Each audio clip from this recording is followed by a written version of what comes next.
Everyone, welcome to Abhipedia. हम रोशनी गौतम और आज की क्लास में हम कवर करेंगे गवर्नमेंट स्कीम जो कि एसबीआई 2024 के लिए बहुत हेल्पफुल होगा। स्टूडेंट, आप सभी को पता है गवर्नमेंट स्कीम बहुत ज़्यादा पूछे जाते हैं। मिनिस्ट्री हो गया, डेट हो गया, कोई एक्सटेंशन हो गया, बहुत इंपॉर्टेंट और डिटेल में मैं ये आपको कवर करूँगी। यहीं पर मैं आपको बताना चाहूँगी, चाहे बैंकिंग टर्म्स हो, चाहे फाइनेंशियल टर्म्स हो, इकोनॉमी टर्म्स हो, ये सब कवर किया जा रहा है जो कि आप प्ले लिस्ट में जाकर देख सकते हैं। बहुत लेमैन लैंग्वेज में मैं आपको समझा रही हूँ, आपके लिए बहुत हेल्पफुल होगा क्योंकि टर्म समझना बहुत इंपॉर्टेंट होता है अगर आप इस एग्जाम को क्रैक करना चाहते हैं। तो चलिए आज की क्लास में डिटेल डिस्कशन करेंगे अबाउट थ्री स्कीम को कवर करूंगी। ऐसे ही बहुत सारे स्कीम्स मैं आपके लिए लेके आऊंगी। अगर आप अभिपीडिया यूट्यूब चैनल पर पहली बार विजिट कर रहे हैं तो चैनल को सब्सक्राइब कर देंगे एंड बेल आइकन को जरूर प्रेस कर देंगे ताकि जो भी इनिशिएटिव आप सभी के लिए लाया जाए आप तक पहुंच जाए। ओके, तो चलिए आज की क्लास को हम स्टार्ट करते हैं। इससे पहले मैं आप सभी को इंफॉर्मेशन देना चाहूँगी कि कोर्सेज अवेलेबल है एसबीआई के लिए, चाहे क्लर्क हो चाहे पीओ हो, और ये कोर्सेज अवेलेबल है। आप अभिपीडिया के वेबसाइट पर जा सकते हैं, चूज एग्जाम करके यहाँ पर आएंगे तो आपको जो भी एग्जाम्स, मतलब कि एसबीआई की बात करें तो एसबीआई का जो कोर्सेज अवेलेबल है, जहाँ पर video lecture, PDF, test series, each and everything आपको स्ट्रक्चर्ड वाइज मिलेगा। वहाँ पर जाके बाय कर सकते हैं।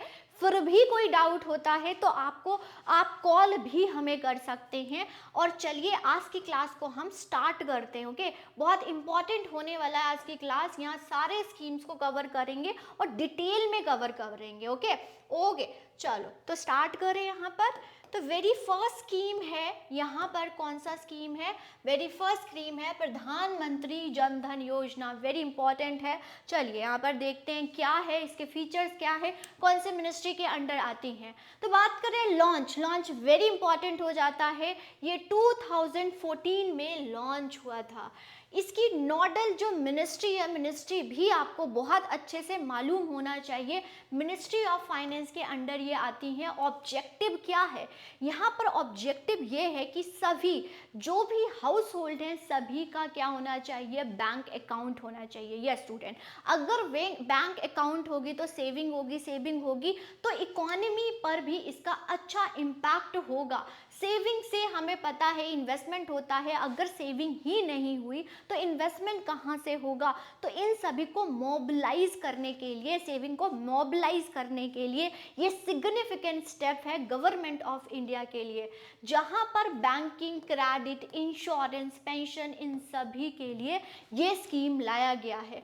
और भी डिटेल की बात करें तो यहाँ पर मेन जो ऑब्जेक्टिव और एम था कि जो बैंक अनबैंक्ड हैं, जिनको बैंक के बारे में मालूम ही नहीं है, बहुत सारे ऐसे इंडिविजुअल हैं जिनको बैंक्स के बारे में मालूम ही नहीं है, बैंक जाना ही नहीं चाहते, उनको लगता है बहुत कुछ है। तो जो भी अनबैंक्ड से बिल्कुल हैं उनको बैंकिंग फैसिलिटी दे। ओके, बैंकिंग फैसिलिटी दे, इसलिए ये मेन और ऑब्जेक्टिव है इनका। अनसिक्योर है, वो सिक्योर हो, इसीलिए ये योजना लाई गई। अनफंडेड है, जिनको कोई काम करना है, जिनको फंड लेना है, मान लीजिए सेल्फ हेल्प ग्रुप की बात करें तो वो अगर फंड लेना चाहते हैं तो वो भी फंडिंग ले सके।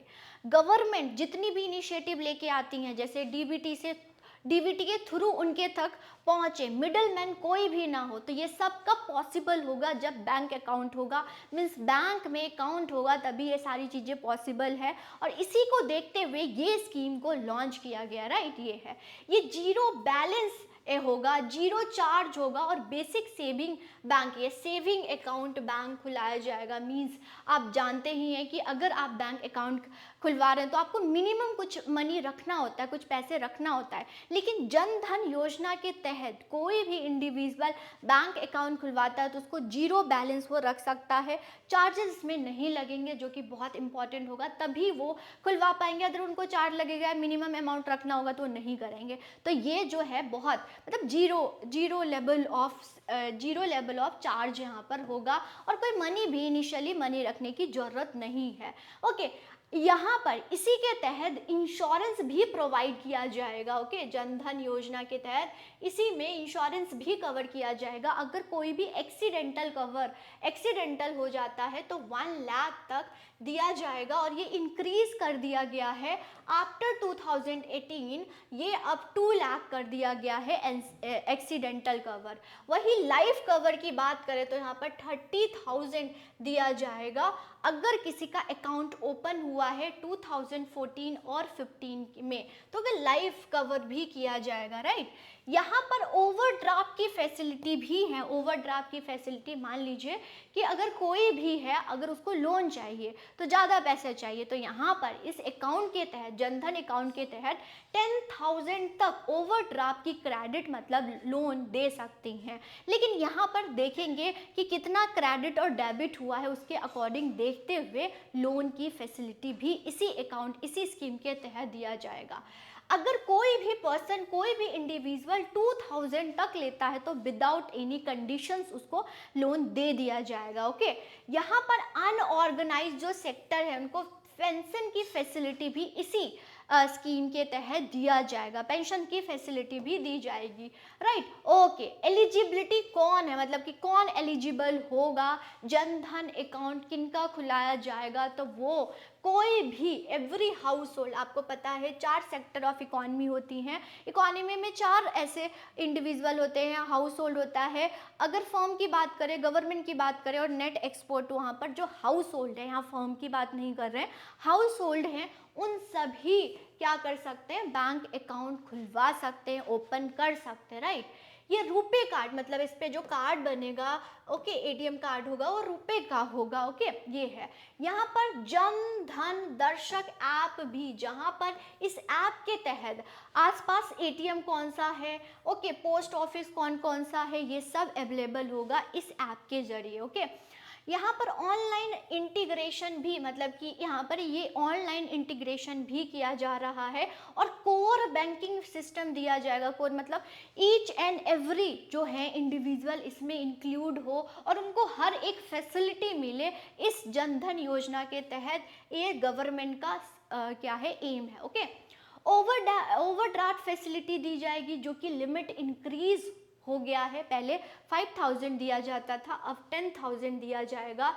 एलिजिबिलिटी मतलब कि कौन ओवरड्राफ्ट ले सकता है, वो वही ले सकता है जिसका एज 18 to 65 एज में वो फॉल करता है। ओके, ये है। रिक्वायर्ड सेटिस्फैक्ट्री अकाउंट ऑपरेशन, मतलब कि वही ओवरड्राफ्ट ले सकता है, जैसे कि मैंने आपको अभी बताया कि अगर उसने 6 मंथ का ट्रांजेक्शन किया है, अगर ट्रांजेक्शन किया है तो वो एलिजिबल हो जाता है ओवरड्राफ्ट फैसिलिटी में। यहाँ पर इंटरेस्ट भी देता है, आप सभी को मालूम है कि सेविंग अकाउंट पर इंटरेस्ट भी मिलता है, तो इंटरेस्ट भी मिलेगा अगर लोग रखते हैं इसमें पैसे। ओके, ये है। अकाउंट इनएक्टिवेट हो जाएगी, अगर कोई भी ट्रांजैक्शन नहीं हो रही है तो अकाउंट क्या हो जाएगी, इनएक्टिवेट हो जाएगी, और ट्रांजैक्शन नहीं हो रहे कितने पीरियड तक, अगर 2 ईयर तक कोई भी ट्रांजैक्शन नहीं हो रहा है तो इस अकाउंट को डीएक्टिवेट कर दिया जाएगा। ओके, ये है। तो यहीं पर हमने जनधन योजना के बारे में बात कर ली कि क्या है, कैसे है, गवर्नमेंट क्या क्या इससे एम ऑब्जेक्टिव फुलफिल कर रही हैं, जो कि यहाँ पर बैंकिंग सेक्टर में बहुत इंपॉर्टेंट, ये सिग्निफिकेंट स्टेप है। ओके, गवर्नमेंट का। नेक्स्ट देखते हैं, नेक्स्ट हमारा स्कीम है दैट इज प्रधानमंत्री आवास योजना ग्रामीण है। ओके, ग्रामीण है, यहाँ पर ये चीज़ को नोट करेंगे, ग्रामीण के बारे में बात कर रहे हैं तो इसको शॉर्ट में बोल देते हैं प्रधानमंत्री आवास योजना जी। ओके, इन सभी को शॉर्ट फॉर्म में भी एग्जामिनर पूछ लेता है, शॉर्ट फॉर्म आपको मालूम होना चाहिए। लॉन्च डेट की बात करें तो ये 2016 में ये स्कीम गवर्नमेंट ऑफ इंडिया के द्वारा लाया गया। कौन से मिनिस्ट्री के अंडर ये फॉल करता है, तो मिनिस्ट्री ऑफ रूरल डेवलपमेंट के अंडर ये फॉल करता है। ऑब्जेक्टिव क्या है, यहाँ पर ऑब्जेक्टिव है कि 2024 तक सभी रूरल एरिया में सभी का क्या होना चाहिए, गांव में घर होना चाहिए, जिसको एक्सटेंड कर दिया गया। ये स्टूडेंट, पहले क्या था 2024 तक था, अब ये टारगेट वो एक्सटेंड कर दिया है, अब हो गया है 2.95 करोड़ पक्का हाउस बनाने की बात की गई है जो कि बेसिक एमिनिटीज़ में आती हैं, मतलब रोटी कपड़ा मकान तो सभी को मिलना चाहिए। उसी के तहत ये स्कीम लाई गई है ताकि सभी के पास एक पक्का घर हो के, और ये हमारे बेसिक एमिनिटीज़ में आता है। ये मैं आपको बोल रही थी कि यहाँ पर जो एक्सटेंड हुआ है, एक्सटेंड कितना हुआ है, 1 करोड़ हाउस बनाने का ये फेज़ 1 में बात की गई है, जो कि पहले 16-17 से 18-19 था, अब एडिशनल टारगेट कर दिया गया है, 2 करोड़ कर दिया गया है। अब लिमिट जो की गई है वो 2029 तक कर दिया गया है। यह स्टूडेंट इसको नोट करेंगे। ओके, यहाँ पर फंड किसके द्वारा, मतलब सेंटर के द्वारा दिया जाएगा, स्टेट के द्वारा दिया जाएगा। तो जो फंडिंग है पैटर्न वो सेंट्रल और स्टेट गवर्नमेंट दोनों देंगी। ओके, दोनों गवर्नमेंट इसमें फंड देंगी और यहाँ पर पक्का हाउस बनाया जाएगा इन रूरल ग्रामीण एरियाज़ में, गांव में बनाने की बात की गई है। कौन बेनिफिशियरीज होंगे, कौन होंगे? अकॉर्डिंग टू सेंसस 2011 डाटा, जो कि सोशल इकोनॉमी का सेंसस के अकॉर्डिंग, जो मान लीजिए जिनके पास नहीं है, जो पॉवर्टी लाइन में फॉल करते हैं, और उसको आइडेंटिफाई कौन करेगा? आइडेंटिफाई करेंगे ग्राम सभा। वो आइडेंटिफाई करेंगे कि जो भी जिनके पास घर नहीं है, और वो सेंसस को देखते हुए आइडेंटिफाई करेंगे और उनको क्या होगा, पक्का हाउस बनवा के दिया जाएगा। फाइनेंशियल असिस्टेंट बोला गया है, प्लेन एरिया में 1.20 लाख दिया गया है, और वही हिली एरियाज़ में, नॉर्थ ईस्टर्न एरियाज़ में, जम्मू एंड कश्मीर में ये दिया गया है 1.30 लाख। ओके, ये फाइनेंशियल असिस्टेंट दिया गया है प्लेन और हिली एरियाज़ में। यहाँ पर 2 और स्कीम को भी कवर किया जाएगा, मतलब कि ये अम्ब्रेला स्कीम है। इसी में जो हमारे स्वच्छ भारत मिशन के तहत हमें 12,000 टॉयलेट बनाना था, तो इसी में इसको भी ऐड कर दिया गया है, क्योंकि घर बनाया जाएगा। घर में अगर देखें तो जो भी स्क्वायर किलोमीटर, मैं आपको बताऊंगी कितने स्क्वायर किलोमीटर का घर बनाया जाएगा, उसी में टॉयलेट भी बनाई जाएगी। तो स्वच्छ भारत मिशन जो हमारा है यही कवर हो जाएगा। और इसी के साथ जो मनरेगा के तहत 100 डेज एम्प्लॉयज़ की गारंटी दी जाती हैं, तो इसी तहत क्या होगा, जो भी वर्कर हैं, जो कि मनरेगा के वर्कर हैं, वो यहाँ पर पक्का घर बनाएंगे एंड उनको एम्प्लॉयमेंट भी मिल जाएगा। इट मीन्स यहाँ पर 2 और स्कीम को इंक्लूड कर दिया गया है और इसके तहत ये भी कवर हो जाएंगे। राइट, ये है। एलिजिबिलिटी की बात करें तो जो भी हाउस होल्ड हैं जो कि विदाउट शेल्टर है, जिनके सर पर छत नहीं है, उनको दिया जाएगा और वो सर्वे के अकॉर्डिंग देखा जाएगा। रिलैक्स क्राइटेरिया की बात करें तो जो भी फैमिली अर्निंग, जो भी फैमिली इंडिविजुअल है वो अर्न करती हैं 15,000 पर मंथ की बात की गई है, और जिसके पास सिर्फ 2 व्हीलर है और है, तो वो एलिजिबल हो जाते हैं इस स्कीम के तहत घर बनाना। मतलब कि जो जिनके पास वो जो अर्न करते हैं 15,000 पर मंथ, वो एलिजिबल हो जाते हैं इस स्कीम के तहत, वो घर बनवा सकते हैं। एक्सक्लूजन, कौन एक्सक्लूडेड होंगे? जिनके पास 3 या 4 व्हीलर व्हीकल्स है वो एक्सक्लूड हो जाएंगे, और जिसका किसान क्रेडिट कार्ड लिमिट लिमिट है 50,000 जो ज़्यादा, इससे ज़्यादा किसान क्रेडिट कार्ड से ज़्यादा वो लोन क्रेडिट लेता है, अवब लेता है, तो वो भी एक्सक्लूडेड होंगे, इसके तहत नहीं आएंगे। या कोई भी गवर्नमेंट एम्प्लॉयज़ हैं या टैक्स पेयर हैं, वो भी एक्सक्लूडेड होंगे इस स्कीम के तहत। क्लियर है? ओके, नेक्स्ट देखेंगे मॉनिटरिंग एंड टेक्नोलॉजी। मतलब यहाँ पर बहुत सारे ऐप्स खुलवाए गए हैं, ऐप जैसे कि आवाज़ सॉफ्ट, जहाँ पर एलिजिबिलिटी को आइडेंटिफाई किया जाएगा कि कौन एलिजिबल है, कौन सी फैमिली एलिजिबल है इसके तहत घर बनवाने को। ओके, तो ये आवाज़ सॉफ्ट में एलिजिबिलिटी को आइडेंटिफाई किया जाएगा एंड उनको घर प्रोवाइड किया जाएगा। ग्रीवेंसेस, कोई भी शिकायत होती हैं विद इन 30 डेज इसको रिसॉल्व कर दिया जाएगा। एडिशनल अगर हम देखें तो जो हाउस बनाई जाएगी वो कितने स्क्वायर मीटर का होना चाहिए? 25, और अर्लियर पहले क्या था? पहले 20 था, अब इसको चेंज कर दिया गया है। मिनिमम साइज ऑफ हाउस होना चाहिए 25। ओके, ये है। अब घर घर किसके नाम का होगा, तो नॉर्मली हस्बैंड और वाइफ का होगा, उनका जॉइंटली नेम होगा और नॉर्मली वुमेन के नेम पर ही घर होगा ये, ठीक है। टेन्योर की बात करें तो ये एक्सटेंड कर दिया गया है 2028-29 के लिए, एंड मिड में नीति आयोग के द्वारा इसको क्या इवेल्युएट किया जाएगा 2026 में कि सही से काम हो रहा है नहीं हो रहा, क्या जो हमने टारगेट सोचा था वो सही से कंटिन्यूटी में चल रही है नहीं चल रही है, इन सभी को देखते हुए स्कीम को स्ट्रीमलाइन की जाएगी। ओके स्टूडेंट, तो यहाँ पर हमने 2 स्कीम को कवर कर दिया। एंड देन नेक्स्ट स्कीम पर हम चलते हैं, दैट इज प्रधानमंत्री सुरक्षा बीमा योजना। ये भी बहुत इंपॉर्टेंट स्कीम है। यहाँ पर प्रधानमंत्री सुरक्षा बीमा योजना एंड शॉर्ट में PMSBY इसको बोलते हैं। बेसिकली सुरक्षा बीमा योजना, अगर किसी का भी एक्सीडेंट हो जाता है या वो पार्शली उसको क्या हो गया, डिसेबल हो गया है एक्सीडेंट के बाद, या उसकी डेथ हो गई है, तो यहाँ पर उसको कवर किया जाएगा। ओके, यहाँ पर पैसे दिया जाएगा गवर्नमेंट के द्वारा। क्या कैसे, मैं आपको अभी बताती हूँ। लॉन्च ईयर की बात करें तो यहाँ पर 2015 में ये स्कीम लॉन्च किया गया। ये स्कीम जो है वो मिनिस्ट्री, मतलब नोडल जो मिनिस्ट्री है वो ministry of finance, very important है मिनिस्ट्री, आपने हर एक स्कीम का जरूर से याद रखना है। वही यहाँ पर इम्प्लीमेंटेशन किसके द्वारा इम्प्लीमेंट किया जाएगा, तो through public sector general insurance company जो होती हैं वो एंड अदर इंश्योरेंस प्रोवाइडर होते हैं, वो इस स्कीम को स्ट्रीमलाइन करेंगे, वो ही प्रोवाइड कराएंगे कि किसको ये हुआ है, कैसे हुआ है, अकाउंट कैसे खुलवाना है, ये सब इनके द्वारा ही किया जाएगा।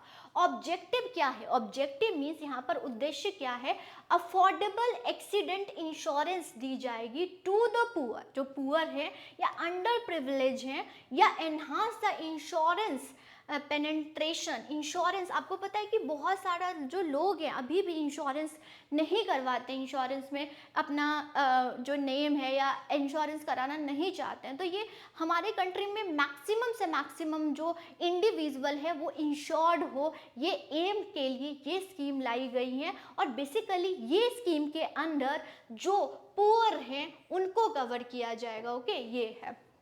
अब कौन सा इंडिविजुअल इसमें एलिजिबल हो जाता है इंश्योरेंस के लिए, तो उसका एज कितना होना चाहिए, 18 to 17 year. Okay, 18 to 17 year होना चाहिए और उसके पास सेविंग अकाउंट होना चाहिए, सेविंग अकाउंट होगा। और अगर वो एज बिटवीन 18 to 17 फॉल करता है तो इस स्कीम के तहत वो अपना इंश्योरेंस कवर कर सकता है।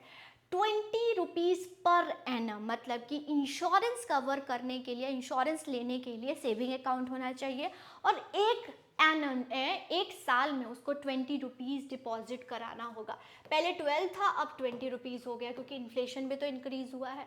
ओके, जो कि कब से कब तक देना होगा, तो ये नॉर्मली हमारा फाइनेंशियल ईयर अप्रैल से मार्च तक होता है, तो ये ईयर कवर किया गया है, इम्पॉर्टेंट है, ये ईयर देख लीजिएगा। जून 1 से मई 31 में ये कवर किया जाएगा। मीन्स इतने, ये एक 1 ईयर हो गया, 1 ईयर में उसको 20 रुपीज़ देना पड़ेगा, जो कि वो 18 to 70 ईयर का होना चाहिए। और उसके बाद अगर विद इन इस एज में अगर उसको कुछ भी एक्सीडेंट होता है या तो डैमेज होता है या उसकी डेथ होती है, तो उसको गवर्नमेंट के द्वारा पैसा दिया जाएगा, मीन्स मनी दिया जाएगा। कितना, अगर किसी की डेथ हो जाती है तो 20 लाख दिया जाएगा, सॉरी माफ़ कीजिएगा, बहुत यहाँ पर 2 लाख है, बिल्कुल इसको नोट करेंगे। आई एम सो सॉरी, यहाँ पर 2 लाख है, नॉट 20 लाख है। अगर उसकी डैमेज में देखें तो अगर बोथ आईज उसकी डैमेज है या बोथ हैंड उसकी डैमेज है, उसकी फीट डैमेज है, ओके, तो भी उसको 2 लाख रुपीज़ मिलेगा। अगर पार्शियली, अगर फुल्ली डैमेज है तो 2 लाख मिलेगा, अगर पार्शियली डैमेज है तो उसको 1 लाख मिलेगा। ओके, 1 लाख मिलेगा, तो ये आपको पता होना चाहिए। विद इन 18 to 70 ईयर के बीच अगर कुछ होता है तो गवर्नमेंट उसको प्रोवाइड कराएंगे। ओके, और उसको मिनिमम हर एनम उसको 20 रुपीज़ देना होगा। ओके, अगर 70 ईयर के बाद क्या होगा मैम, तो इसको इस अकाउंट का इनसफिशेंट बैलेंस या फिर इनसफिशेंट बैलेंस हो या फिर 70 ईयर का हो जाए तो इस अकाउंट को अपने आप ये डिसकंटिन्यू हो जाएगा, ये बंद हो जाएगा। ओके, ये है। और अगर कोई इसमें डिपॉजिट नहीं कराना चाहता है, करता है या विड्रॉल करना चाहता है तो उसको रिकवरी है, मतलब ये नहीं कि हमने 20 रुपीज़ दिए तो मुझे वापस दो, ऐसा नहीं होगा। उसका अकाउंट डिसकंटिन्यू हो जाएगा, उसको हर साल 20 रुपीज़ देना होगा और 70 साल तक देना होगा। ओके, अगर 70 साल तक कुछ नहीं होता है तो ये अकाउंट अपने आप डिसकंटिन्यू हो जाएगा। ओके, तो यहाँ पर हमने 3 स्कीम को कवर किया। होप आप सभी को अच्छे से समझ आया होगा। ऐसे ही मेरे द्वारा बहुत सारे schemes, banking terms, financial terms मैं आप सभी के लिए लेके आती रहूँगी।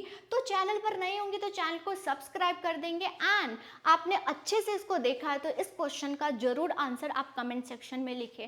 क्वेश्चन क्या है? Which of the following is not the feature of प्रधानमंत्री जन धन योजना का फीचर क्या नहीं है? इसका क्या आंसर होगा आप कमेंट सेक्शन में जरूर लिखेंगे। एंड अगर नहीं आया तो फिर से आप रिपीट पर इसको देखेंगे, आपको आ जाएगा। ऐसे ही क्वेश्चंस आपसे पूछा जा सकता है। ओके स्टूडेंट, आज की क्लास में हमने ये कवर किया। नेक्स्ट में अगर आप कोई भी टर्म्स या कोई भी योजनाएं या स्कीम्स जानना चाहते हैं तो कमेंट सेक्शन में मेंशन कर सकते हैं। आज के लिए इतना ही, नेक्स्ट क्लास में मिलूंगी नए टॉपिक के साथ। Thank you, all the best.